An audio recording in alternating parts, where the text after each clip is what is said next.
Salut à tous, c'est Axel de testmobile.fr. On est au CES 2014 sur le stand de Ayer et j'ai dans la main le H6000 qui est un terminal qui a été annoncé il y a peu et qui sortira dans le monde entier normalement ce mois-ci.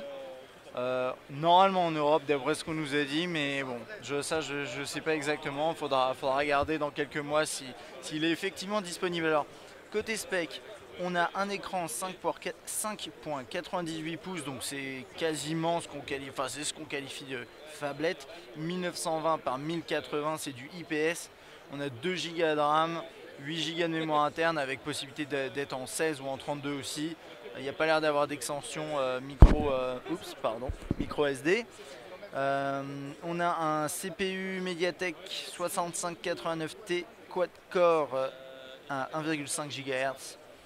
Il est compatible WCD, CDMA. Je vois pas GSM, mais a priori ça devrait être bon s'il arrive chez nous.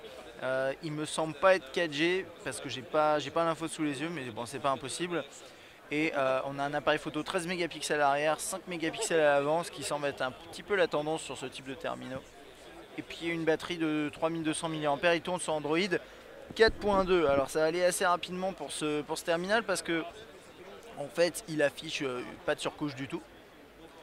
Donc là c'est du Android brut, je sais pas si c'est comme ça sur la version définitive, sur la version finale, mais quand on regarde là-dedans on voit voilà 4.2.2. Côté design c'est quelque chose d'assez, honnêtement c'est assez classique. Alors l'écran se rallume automatiquement, c'est pas grave. Pour la démo c'est pas idéal. Je vais hop voilà comme ça. Donc là-haut on a la caméra frontale, un petit capteur, en dessous des touches sensibles intégrées dans l'appareil. Retour accueil et menu.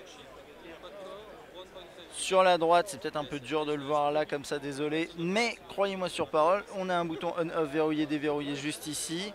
Et là, ça va être le slot pour... On a le bouton de volume juste là, caché également. Là, on a un slot qui doit être pour la SIM a priori. Sur le haut, on a un jack 3.5 juste là. L'appareil photo coincé en haut à gauche. Rien. Si, sur la gauche, on a un autre slot.